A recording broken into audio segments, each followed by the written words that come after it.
Hey, what's going on everybody, and welcome to the RC Retro channel. In this episode, we're going to take a look at the Kyosho Turbo Raider. Just had to say it like that because it just sounds so cool. Raider! Now, if you follow my channel, you'll know that the Raider ARR has been featured in a number of videos. Now, unfortunately, that Raider is no longer with the channel. It has been moved on. I actually sold it to justify buying this. And that's quite alright because I do have a new in box mint condition Raider ARR. And the Raider ARR is near and dear to my heart because it was my first hobby grade RC as a kid. So like I said, it's been featured in a lot of videos on this channel, and I'll post links to those in the description down below. But I've always had my eye on the Turbo Raider. Now, the Turbo Raider came out in 1989 and was based on just the Raider. Now, the Raider was a kit that you built. It was marketed as an entry level, and the Turbo Raider was marketed as a competition buggy with upgrades. And I really don't think it was that competitive. And as far as the upgrades, well, there wasn't really much to it. I mean, you had the gold shocks that you see on it, which the Ultima and the Optima also had. And then it also came with a hopped up motor. It came with a Kyosho Mega motor, which I believe was either 22 or 23 turns. This particular one does not have that motor in it, but I do have a spare Mega motor that I will eventually put in this when we restore it. Other than those, it was basically just aesthetically a little different looking. Same body, just different color scheme and different stickers, and these really cool neon orange wheels that had the same pattern as the Turbo Ultima. But other than that, I think, oh, well, you know what? Also, the rear tires on here had a different tread as well. So there you have it. Different tires in the rear, different paint scheme, sticker scheme, cool neon orange wheels, gold anodized oil-filled shocks, and the Mega motor. And that's really it. Does that really make it that much more competitive? Well, I mean, you know, the oil-filled shocks will probably make the suspension a little bit better than the pogo stick shocks on the Raider, but that's really it. So, I don't know, marketing by Kyosho there, the word competitiveness. Let's try to make people like you and I want to go out and buy this, right? So anyways, and then there was the Kyosho Raider ARR, which was also an entry-level buggy and was geared towards people like me who were first getting into the hobby back in the late 80s because it was ready to run. All you had to do was throw, you know, a receiver in there, a servo, and, you know, and a remote, and you were ready to rock and roll. So, all right. Well, in this episode, I'm going to restore this. Of course, I'm going to do box art on it because that's what I do, box art for a lot of my restorations. But this is going to be a quick teardown and a rebuild. Unfortunately, we're not going to be doing a running part of the video later on because, well, the weather outside isn't the greatest. It's midwinter and the track is under a foot of snow right now. We're getting some really bad and a lot of snow in the eastern part of the United States, and more than usual. So, but I do want to get this and all my other project cars up and running and ready for the spring, so that this way I can get some really cool action footage and put out some nice videos of them running around the track. So, yeah. So as far as the rebuild, I could tell you right off the bat, I don't know. I'm not crazy about the diff. I spin one tire, it sounds nice and feels fine, and then I spin the other tire, and this one over here, and it sounds a little grindy. I don't know, maybe it's just me, but I'll know more when I open it up and take it apart, clean everything, grease everything, lube it all up, and get some oil in these shocks. But as far as what we have before we start tearing this apart, while it's advertised as a competition buggy, yes, it comes with a mechanical speed control. I guess the person who previously owned this put in a Le Mans 05 motor, which I think came with the original Raider. But again, I think the Turbo Raider came with one of those Mega motors. And then, all right, the Kyosho Raider is apart. Teardown didn't take very long, probably about 15 to 20 minutes. And Yeah, it's definitely a little dirtier than I thought. So with that, I'm busting out the ultrasonic cleaner over here. It's a small one. It's good enough for the parts. I know a lot of people in this hobby have the bigger one, so you can get everything in there in one shot, including the chassis. But I just do sections of the car at a time. And then as far as the chassis, I have a slop sink in my basement, so I just let it sit in there and soak, and I just give it a quick scrub, and everything seems to come off. But yeah, you definitely got to have an ultrasonic cleaner. Yeah, just definitely oily, greasy, and grimy, and they'll clean up nicely. But yeah, it's not an overly complicated RC. You know, it's not going to take very long to put this back together. So, all right, well, let's get cleaning. Well, the Raider cleaned up nicely. It didn't exactly go as easy as I thought it was going to go, but nonetheless, we got it squeaky clean. The ultrasonic cleaner did the trick with the plastic parts, but that gearbox was a mess. Anyways, I went ahead and already built the front end of the Turbo Raider. And what's interesting is the Turbo Raider new in box came with the front and the rear shocks already pre-built. At least that's what the manual said. Pretty cool, right? Um, Glad I have the manual and I don't have to download one and print one off of Competition X. This is pretty cool, and it was actually in great condition, this manual. But anyways, yes, the front and the rear shocks came pre-built, but then in step number one, the first thing you have to do is take apart the shocks so this way you can put the rubber O-rings and the spacers in them and the pistons on. So I don't know why the shocks came pre-built. I don't know. I guess it just looks nice for presentation purposes when you open up the kit, but you have to take the shocks apart and then rebuild them.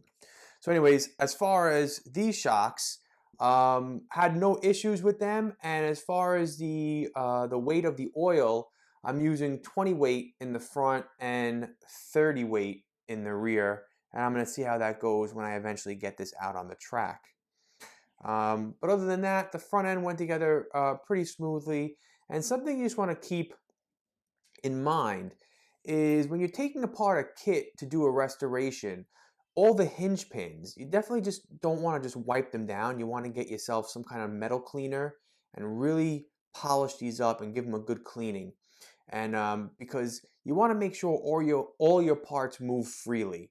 You know, something that I had an issue with my Kyosho Ultima re-release was that when I would lift the arm up and let it drop, it should drop freely, and it wasn't. It was just staying up there. And so the suspension on the Ultima really wasn't that great. And so Harry and I ripped apart the car and cleaned everything, only to find out there was just dirt and debris in the holes where the hinge pins were, and that was limiting its travel, basically not letting the parts to, drop freely. So you want to make sure all your parts are clean, everything drops freely, even the little pivot balls down here in the ball cups, where the screw goes through for the shocks, you want to make sure those are clean as well. And also, because this whole front end is plastic, the upper arms are basically, it's plastic on plastic. So if you tighten the screw all the way, these upper arms right here, if you lift them up, they're not going to drop freely. They're just going to stay there. And so you want to tighten the screw all the way. And then for me, I like to back the screw out about half a turn just to give it just a little bit of a looser feel to it, so these arms can swing freely up and down, or else that's just going to be friction and it's going to limit the travel of the front. So yeah, just keep that in mind. Just something I'm sharing with all of you. And other than that, so far this feels great. I'm going to get it attached to the chassis and continue on with the build. All right, well, in the interest of time, I went ahead and put together the rest of the Raider, which really did not take too long considering it is an entry-level buggy and really easy to put together. It definitely cleaned up nicely, and it looks super hot with these orange neon wheels. And the tires, pretty cool too. I've never seen a tread like this before on any other vintage RCs. I'm sure these tires were probably used on something else at some point, but very interesting tread pattern on here. Very, very cool. And just overall, I don't know, just very simplistic buggy. Now, what's pretty cool about this is it's actually a mid-motor entry-level buggy. As you all know, Kyosho was the first with the Optima Mid, so only a few years after to put out an entry-level buggy with a hopped-up mega motor in it, mid-mounted motor, and the gold shocks that the Ultima and the Optimas use. This is a very appealing car to people. It was economical and obviously very easy to work on. And again, it was an entry-level car that they marketed as a hopped-up version. Now, when I was putting the gearbox together, I was like, damn it, metal bushings. I was like, I don't have bearings for this thing. And then I remembered, luckily, a few months back, in anticipation of my future projects, I ordered a whole bunch of bearings from Fast Eddie's on eBay. So I went to many of my bins digging through, and I had bearings for the Raider. So very happy, very lucky, and I'm glad I remembered to order those back in the day, a couple months back. And of course, you got to have bearings. That's your number one upgrade. You always got to do bearings. If it doesn't have bearings, if it has metal bushings or those plastic ones, you definitely want to invest in a good set of bearings. So, all right, well, anyways, onto the body. Now, here's what I'll tell you. That was supposed to be like my flash into the future right there. I went ahead and already painted up the body as well. So TBG, Team Blue Groove, Raider body. Pretty much the Raider had the same body for the Raider, the Turbo Raider, and the Raider ARR. It wasn't until they went out and redesigned the body for the Raider Pro, or the Turbo Raider Pro, with a different body. But needless to say, painted it white. I tinted the windows because, I don't know, you just have to. And then I backed it all in silver. Well, white, then silver, and then I tinted the windows. So, but body came out nice. It fits real well. Sometimes the TBG bodies are a little off when they come to fitting, but I pre-fitted this before I painted it, and it fits on there perfectly. So the wing is down there, and as far as the stickers, well, here's what I'm going to say. I ordered these also a few months back, and when I was unpacking everything to get this restoration underway, I was looking at the stickers, and then I started to look at some of the pictures online. And the original stickers back in the day were orange, just like this, but they had all the orange outlined in black. And once you put that on the car, that's what I feel really makes the orange pop against the white, is having the black outline around each sticker. So I contacted MCI, and right away got back to me, said yes, we'll update the stickers, and so they are adding the black outline around it. Now the only issue is I just contacted them a couple days ago when I started this restoration, so I want to say it'll probably be about a week to 2 weeks until they come in the mail. So fingers crossed those get here sooner than later so I can finish this up. And that's where I'm at with the Raider right now, the Turbo Raider. So I'm just waiting on the stickers to get here, and this will be another restoration done.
feast your eyes on this. The Turbo Raider is done and it came out awesome.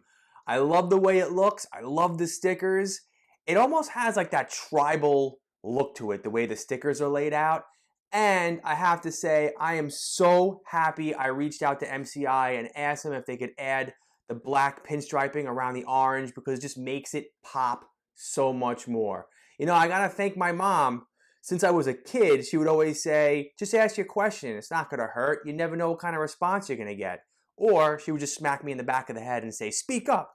And I'm really glad I did. So thank you, Nate from MCI, for adding the black pinstripe and getting it to me super quick. Usually when I place an order of stickers, it takes 2 to 3 weeks just to get them from MCI. In this case, 1 week later, just 2 days after I shot the last part to this video, the stickers showed up. So that's like a record right there in a week. So, but everything came out awesome, and the stickers they fit perfect, the stickers. So I was even more pleased about that. Altogether, the Raider went together very easily. It looks awesome. The only issue I had was with the shock collars. When I was taking the car apart initially to be cleaned, and I was backing the screw out of the first shock collar, the shock collar disintegrated. And I was like, oh, okay, you know, I'll make it work, because I can still put the shock collar on there and use it as a spacer. But then I started to take the screw out of the second shock collar, and that broke. And then I went to the third and the fourth one, and those broke too. So I don't know what was going on with that. I'm gonna have to source a whole new set of shock collars, but for right now they're on there acting as spacers. As far as the rear suspension, even though the shock collars are not pulled down, the suspension is rebounding no problem. And just to make sure, let's put a battery in there to add the extra weight. I'll leave the body off for right now. And the rear is totally fine. Still rebounding, not bottoming out. Pretty good. As far as the front, I'm going to tell you right now, it is not good. Boop. Just stay down there. It's not coming back up. So what we're going to do is I'm going to source some new shock collars. Fingers crossed that I can find some. And I might go up in the weight of the oil. There's 20 in here right now. So I think I might go up to 25, maybe 30. That might be a little too much for the front.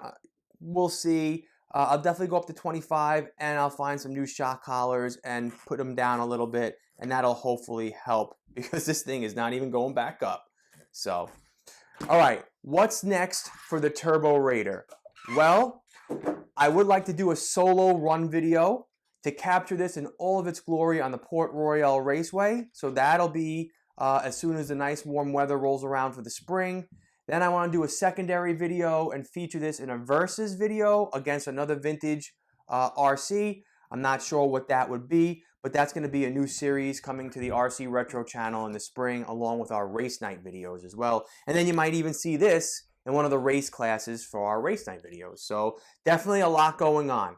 Well, that's about it for this video. So thank you for checking it out.